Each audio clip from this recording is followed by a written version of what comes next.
Bismillahirrahmanirrahim. Tabarakalladzi nazzalal furqana ala 'abdihi liyakuna lil 'alamin nadhira.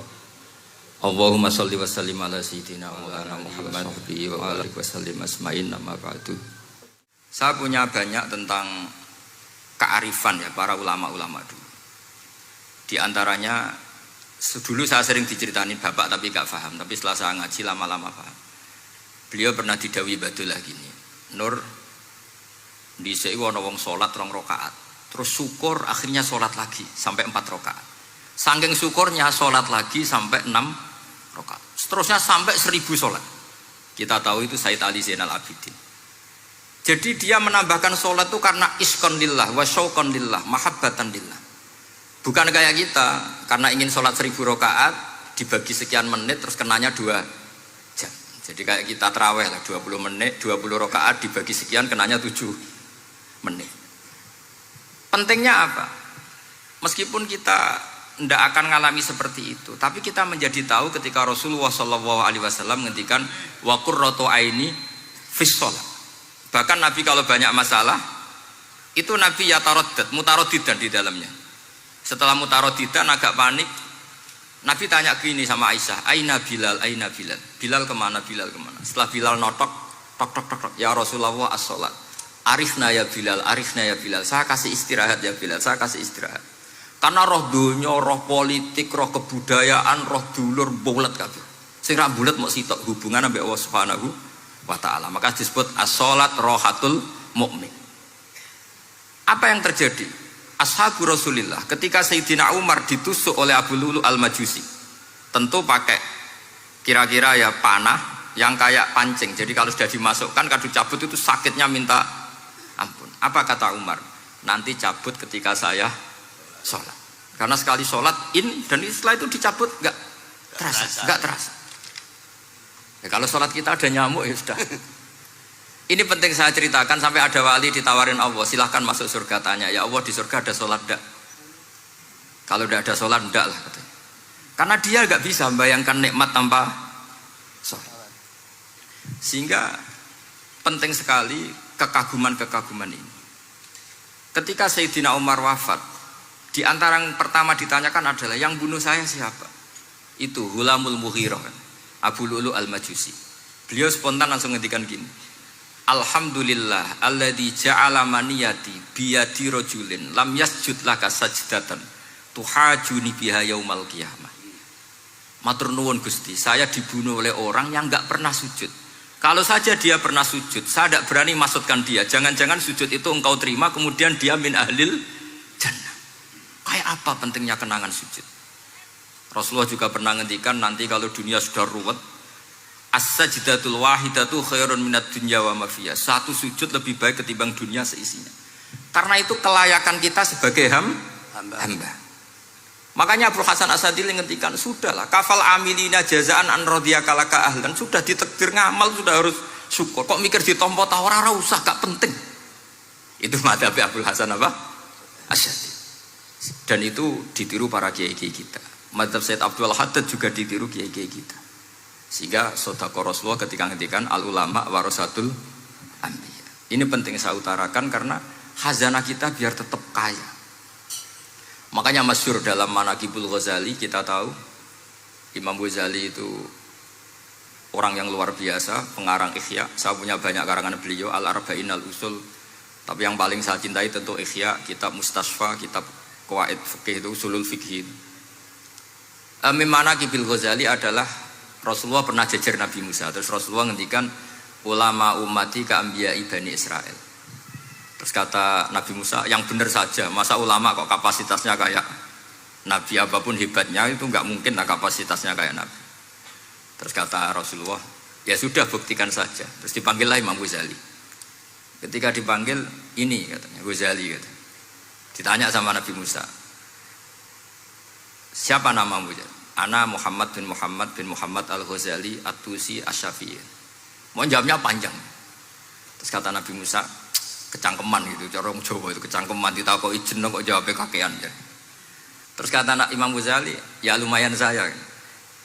Jenengan ditanya Allah sing ya alamus sirra wa akhfa saja jawabnya kelebihan katanya. Apa itu kata Nabi Musa? Wa ma tilka biyaminika ya Musa. Qala ya asaya atawakkau 'alaiha wa ahusyu biha 'ala ghanami wa liya fiha ma'aribu ukhra. Jadi Nabi Musa ditanya, "Sing mbok gawa iku apa ta?"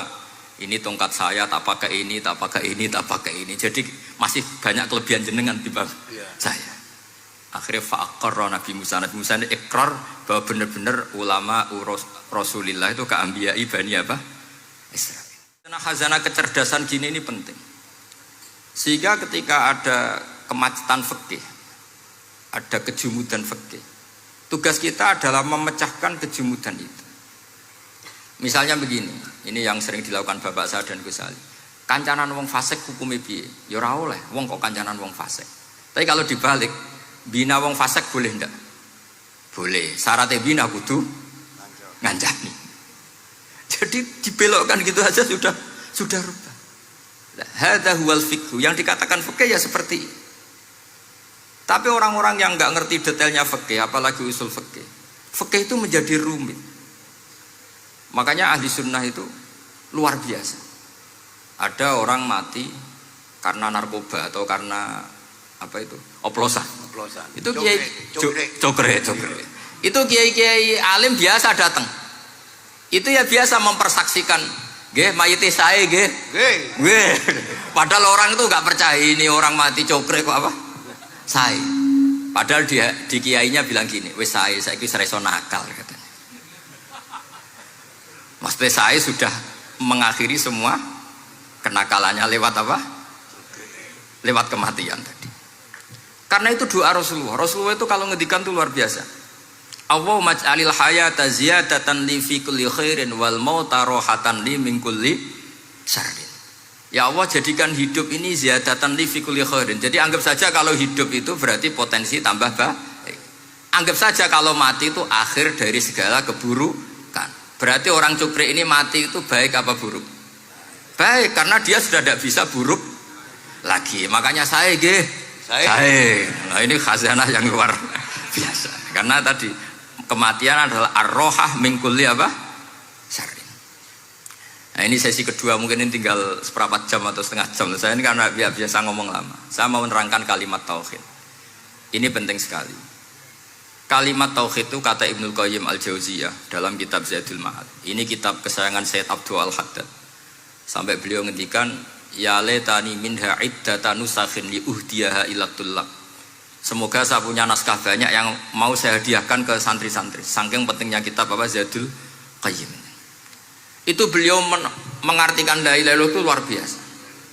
Kalimat ini adalah kalimat super. Allah bikin surga juga demi kalimat ini. Siapa yang menerima kalimat ini maka masuk surga. Yang menolak kalimat ini maka dimasukkan neraka. Kita tahu neraka itu kalau ada batu dicemplungno, itu sampai ke bawah itu nunggu 70 tahun. Kayak apa kedalamannya? Bego siapa saja tidak akan bisa itu bikin apa? Neraka. Karena kalau batu dijatuhkan nunggu 70 tahun itu sampai kok riha. Itu dibikin juga untuk orang yang menolak la ilaha illallah. Kemudian karena manusia butuh latihan, dibikinlah langit dan bumi supaya didiami manusia untuk menerima konsep la ilaha illallah. Karena manusia butuh pelatih, diutuslah para rasul untuk melatih la ilaha illallah. Dan kalimat ini andaikan ada orang kafir 70 tahun, kemudian dia melafadzkan la ilaha illallah Muhammad Rasulullah, maka semua kekafirannya dihilang dia. Maka santri-santri yang aswaja ini harus yakin, ia adalah kalimatun dakhala bihal kafiru al-islam. Ini kalimat yang orang kafir 70 tahun saja menjadi muslim. Tapi sekarang banyak gerakan dengan kalimat yang sama malah orang Islam menjadi kafir. Itu kira-kira kelompok aneh napa mboten? Hanya karena la ilaha illallah banyak kelipatok dihukumi kafir. Gara-gara la ilaha illallah pitung dina diarani kafir. Wong kalimat ini sing kafir wae dadi mukmin. Sekarang dengan kalimat yang sama yang mukmin jadi ini apa-apaan, kira-kira gitu. Cara madzhab ini apa-apaan. Ini penting saya utarakan. Jadi kepastian tauhid. Ngendikane pangeran kul lil ladzina kafaru iyantahu yughfar lahum ma qad salaf. Makanya Abu Hasan As-Sadili ketika nafsirkan fa'lam annahu la ilaha illallah wastaghfir li dzambika walil mu'minina wal itu ai bihadhil kalimah kata beliau. Kamu harus camkan bahwa la ilaha illallah. Dan setelah itu kamu baru sah istighfar. Untuk kamu sendiri maupun untuk orang mukmin siapapun, mukmin mukminah. Kita tahu andaikan kita punya keluarga kafirah atau murtadah, sah enggak diistighfari? Enggak sah. Tapi sefasik apapun asal dia min ahli tauhid maka sah diistighfari. Karena fa'lam annahu la ilaha illallah wastaghfir lidzambika walil mu'minin. Jadi sahnya mengistighfarkan orang lain hanya dengan satu syarat, yaitu dia min ahli la ilaha illallah Muhammadur Rasulullah. Sehingga dalam cerita-cerita kewalian, dan ini saya percaya cerita ini karena saya pernah menemukan di Musnad Ahmad, saya menemukan di Ithaf syaratnya Ihya, juga di kitabnya Said Muhammad Abu Abdul Farad itu. Dulu itu ada wali yang tukang bikin Istanbul itu. Pernah dengar tuh Istanbul itu yang Quran kecil itu. Kalau sekarang kan dibikin masif, mau 5.000-an. Yeah. Kalau dulu masih asli. Itu Kiai Sarbini itu kayak Mbah Khalil Bangkalan. Jadi karena dia orang penting itu, nak diundang orang itu, ya engkau nak ditakoki pangeran muni rombongan. Jadi kayak Mbah Khalil juga Mesir gitu. Terus ditinggal lagi. Engkau takoki pangeran muni ngenteni Mbah Khalil, ngenteni rombongan. Ya sudah gitu dong. Tapi karena beliau terkenal wali ya. Singkat cerita kalau Sohibul Bait ini nggak terima karena pas 7 hari sampai di sebelah sapi apa-apa ternyata dia tahlilnya sebentar.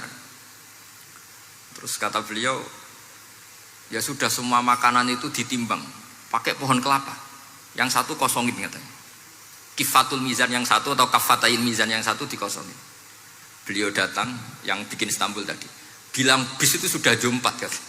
Sudah tinggi bismillahnya. Terus kata beliau, bismillahku ora genep ae wis ngalahno pakananmu, apalagi genep katanya.